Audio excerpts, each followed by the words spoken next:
امام البصری خطاب کر رہے تھے، تو انہوں نے کہا کہ اگر تم اللہ کا دروازہ کھولنا چاہتے ہو، اللہ کے ڈور پہ نوک کرنا چاہتے ہو، تو یہ والا عمل کرو. تو ایک بوڑھی عورت مجمع میں بیٹھی ہوئی تھی. شی سیڈ کہ امام، کیا اللہ کا دروازہ کبھی بند بھی ہوتا ہے؟ He started to cry. He said کہ ایک عام بوڑھی عورت امام سے زیادہ جانتی ہے.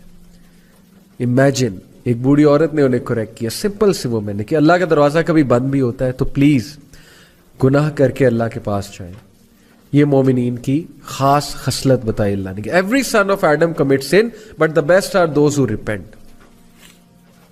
اللہ کے پاس جائیں، اللہ سے ایلینیشن مت فیل کریں، اللہ سے ایلینیٹڈ مت ہوں.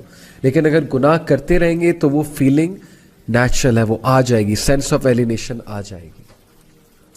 دا fourth consequence, again very deadly consequence, things becoming difficult for that person. گناہوں کی وجہ سے چیزیں مشکل ہونے لگیں گی. یعنی ایک چیز پہ اٹینشن کی تو دوسری چیز آ گئی، دوسری پہ اٹینشن کی تیسری آ گئی، تیسری کی طرف اٹینٹیو ہوئے چوتھی چیز آ گئی. چیزیں آئی جا رہی ہیں، پریشر آیا جا رہا ہے، ہر طرف سے مشکل آئی جا رہی ہے. ایک طرف سے اولاد تنگ کر رہی ہے، ایک طرف سے جو ہے وہ ریلیشن شپس میں پھنسے ہوئے، ایک طرف سے جو ہے وہ اچانک سے کوئی بیمار ہو گیا، ہاسپٹل جانا پڑ گیا، ایک طرف سے یہ ٹیسٹ اور ٹرائلز بھی ہو سکتے ہیں، ڈونٹ گیٹ می رانگ کہ پنشمنٹ ہی ہے. لیکن in most cases when things become difficult then it's time to do استغفار.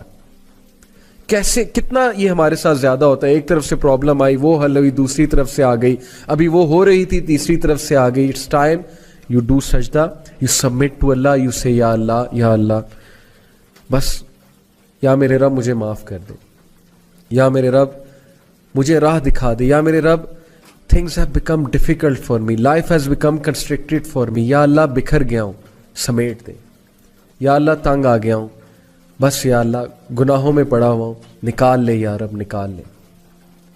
So please when things become difficult for you, understand, see your routine. کہیں آپ کوئی گناہ تو نہیں کر رہے، کسی کا دل تو نہیں توڑ رہے، کہیں آپ حقوق العباد میں تو کمی نہیں کر رہے. لوگ حقوق العباد میں کمی کرتے ہیں اپنے برے اخلاق کی وجہ سے، اس کی وجہ سے بھی things become difficult. یا کسی گناہ میں مبتلا ہوتے ہیں، صدقہ کریں، غریبوں کو کھانا کھلائیں، گناہوں سے نکلیں. Number 5th consequence, the sinner will find darkness in his heart, according to Ibn al-Qayyim. اور یہ بہت سی احادیث سے ڈیرائیو شدہ کانسیپٹ ہے. What is meant by darkness in heart؟ ایک تو یہ ہے نا کہ گناہ کی زیادہ چاہت ہونا اور نیکی سے کنسٹرکٹڈ فیل کرنا، نیکی کے حوالے سے، نیکی کے حوالے سے بہت ہی ریزسٹنس فیل کرنا دل میں. اور ڈارکنس سے ایک اور مراد ہے اسکالرس کی، ڈارکنس سے مراد ہے کنفیوژن.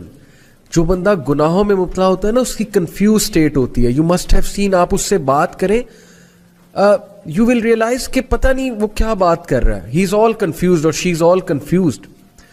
گناہوں کو ڈیفینڈ کرنا، غلط اعمال کے ڈیفینس میں عجیب و غریب دلائل لے کر آنا، اور پھر اپنی کنفیوژن کی وجہ سے انوویشنز میں پڑ جانا، مزید گناہوں میں پڑ جانا. That is the darkness in the heart, confusion in the heart. And that's because of the sins. استغفار کریں. اس کنفیوژن، یہ کنفیوژن ختم ہوگی، آپ کو حق حق نظر آئے گا، باطل باطل نظر آئے گا. بہت سے لوگ کو آپ نے دیکھا ہوگا کہ گناہوں کی وجہ سے وہ باتیں ہی ایسی کرتے ہیں کہ اگلا کہتا ہے یار this person is all confused, they are not making any logic at all. So please یہ ڈارکنس کو ختم کریں with the obedience of Allah. Abdullah ibn Abbas کا میں آپ کو ایک کوٹ سناتا ہوں. He said, good deeds make the face light, give light to the heart, and bring about ample provision, physical strength and love in people's hearts. سبحان اللہ.